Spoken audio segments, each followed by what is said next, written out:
I'm Jude, and over the past 6 years I've been making a video game called Soul and the Endless Orbit. I thought it might be interesting to talk about why I started making this game, how it took 6 years to release a demo, and what I've learned along the way. So let's do that. I've always been passionate about creating things, but I think getting Super Paper Mario for my 10th birthday was kind of a foundational moment for me in this regard. It was simple, but it kind of opened my eyes to the kinds of stories video games could tell. Knowing that this was the third game in the series, I had to find out what came before, so I looked up a video and...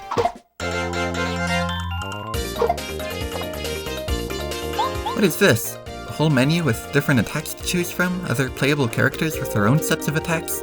This system seemed so novel to me at the time.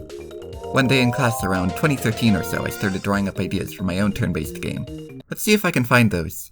Okay, I found my folder of old game ideas. And a cat. Here's Super Spider for the Wii, because surely they'll still be making Wii games by the time I learn how to program. The Super Pencil, a game where you have a pencil that you can use to draw things. I wonder if I'll be coming back to this idea. Here we have such iconic places as the Failed and Restaurant Entrance. Okay, here it is. The Evil Villain.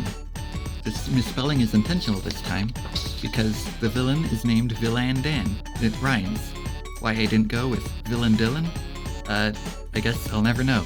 He is evil and he's a robot? This character is named Weatherman, a character who uses weather-based attacks, but seems like it could be relevant. Sorry, my bad. The bad guy isn't actually Villain Dan. The bad guy is bad guy. I redrew some of the characters in 2015, just a few months before I learned about the website/programming language Scratch. I could finally bring life to years worth of ideas. I didn't do that. I was only just learning to program after all.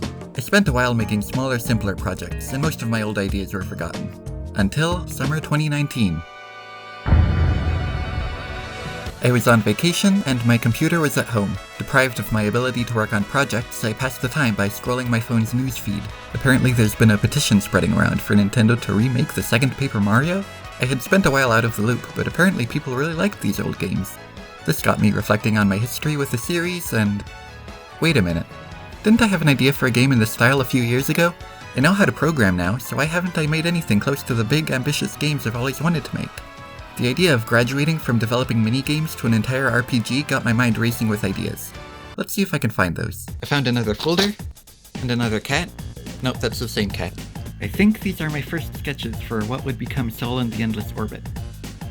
This guy didn't change much. Designing a protagonist and dialogue system. I wanted the battle system to be...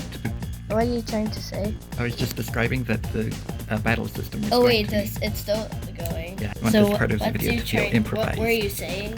I wanted that I wanted the battle system to be tile-based, and so I considered that the overworld gameplay could also be based on strategic, sort of tile-based movement. Jude wanted the battle system to be tile-based, and considers basing the overworld gameplay on strategic tile-based movement as well. He prototyped some systems and didn't find any of them particularly fun, so he fell back on the old reliable platforming. I did good, right? Yep, thanks. There's eyes. Yep. There's this ring guy, right? Like a ring tornado thing. What's it? That's some sort of a monster thing. I like this concept. It's all eyelash eyes. Thanks. I think those are supposed to be like eyebrows. Oh. This one looks like Han Solo with the vest. Oh yeah.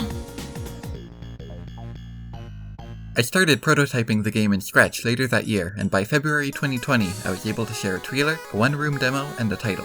I wanted the game to be divided into chapters, each with its own genre and art style, and I thought that made most sense if each one was set in a different universe. So, henceforth, the game would be known as Bob and the Quest of the Multiverse. I had just begun dabbling in music around that time, so I thought, hey, maybe I could even compose the soundtrack. So that's what I did. There was definitely room to improve at first. By October I had gotten a little carried away and started thinking, what would this game be like if I wasn't bound by the limitations of Scratch? This version of the game only existed in vague ideas at this point, but I started liking it more than the version I was actually making, so I scrapped pretty much everything and started over. I realized early on that if this was going to be an actual video game, it was going to need a hook. Something appealing that all of the game mechanics could connect back to, preventing it from being a collection of unrelated ideas. I settled on two elements the game already had, platforming and RPG mechanics, and leaned further into them, originally manifesting in the form of an Undertale-esque system where your actions are turn-based while the enemy's actions can be avoided in real time. It was also going to need a proper story. I liked the individual chapters I had come up with, but the overarching narrative needed more meat on its bones. I scrapped virtually everything except the parts I really liked, and spent basically the entirety of 2021 figuring out how to tie it all together and make it unique. There was a prophecy involving a magic orb, there was something about breaking the barriers between worlds, there was this substance called the Nothing, and these dreamer guys, none of these are in the game anymore. It wasn't until 2022 that the story began to coalesce into something a little more focused, and even then it wasn't until that October that I came up with a unique idea at the core of it all. You'll have to wait until the full game to find out what that idea is, but as with the gameplay hook, it emerged from simply looking at the game's existing elements with a new perspective. There were a few other notable developments in 2022. One, after spending much of the previous year researching game engines, I decided to officially move forward with development in Godot. Two, I thought of the idea to take the platformer RPG concept even further by forcing the player to navigate the menu using the character. Third, I scrapped the idea to render each chapter in a different art style, realizing I wasn't confident enough in my ability to make it seem like a deliberate aesthetic choice. It's hard enough to make one style seem cohesive. The multiverse idea doesn't really have much of a point now, does it? 2023 was where things really kicked off. Right at the start of the year, I drew Bob's new design, most of the other characters were redesigned throughout the year, and finally settled on how the pencil mechanic worked, by combining it with the existing skill system. In February, I went back to scratch for a basic mock-up of the new mechanics. In March, I started sketching more detailed plans for Chapter 1. All the while, I was making a small game in Godot to prove that this engine would be a good fit. With that done, on September 9th, 2023, I finally started developing Bob and the Quest of the Multiverse. Progress was slow. I was working on a pretty big Scratch game at the same time, so I took a long break to get that done, although I think the experience of managing and completing a project of that scope actually helped a lot. I was also encouraged by the fact that my plans were no longer in a constant state of fluctuation. I renamed some characters and refined some ideas throughout 2024, but I wasn't rethinking the entire story and gameplay anymore. For once, I felt confident in my plans. Well, until December. I wanted to release a prototype to gauge feedback, but as I was coming up on its completion, I realized this was my last chance to change the title, which I was never fully satisfied with. In the time since I had come up with the original title, the entire story had been rewritten, so I chose something more specific to that story, starting with the main character's name and coming up with the rest of the title from there: Soul and the Endless Orbit. This was the catalyst for the decision to ditch the multiverse concept and to theme the whole thing around space instead, since I felt that better suited some of the game's narrative elements. I shared the prototype in February 2025 on the 5-year anniversary of that initial Scratch trailer. Then, using the feedback I received, I got right to work making an expanded demo with more story content, settings, and features, which I released on Steam that Halloween. And that brings us to now. If I had to give this video a main takeaway, I think it would be the value of experimentation. This idea has kept coming up of taking something I wasn't satisfied with and expanding on it to create something new. Ideas aren't static, and they can generate infinite interpretations. Sometimes an idea that isn't working just needs to be executed the right way or placed in the right context. I find that there's usually more potential in a bad idea than in starting completely from scratch. Of course, throwing out ideas can be part of the process of experimentation too. Everything about this game ended up being changed at some point or another. The game engine, the art style, the character designs and most of the names, the number of chapters and most of their storylines, the entire overarching story, the gameplay hook, even the title. It's become a completely different game. Have I been lying this whole time? Can I honestly say I've been making the same game for 6 years? I think I can. And to explain why, let's revisit that first question.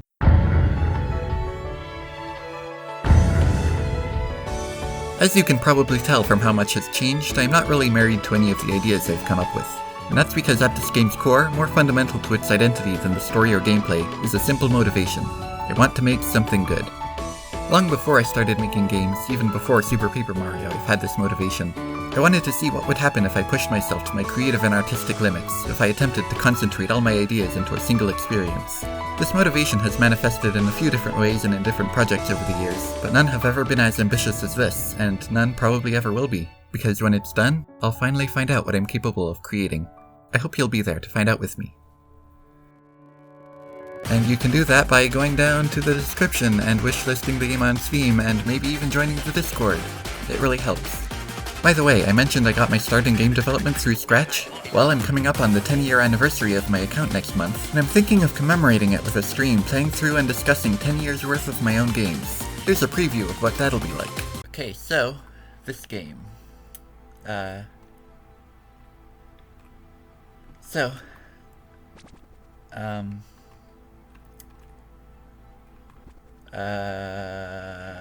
After that, I'll probably post some video devlogs and other game design stuff.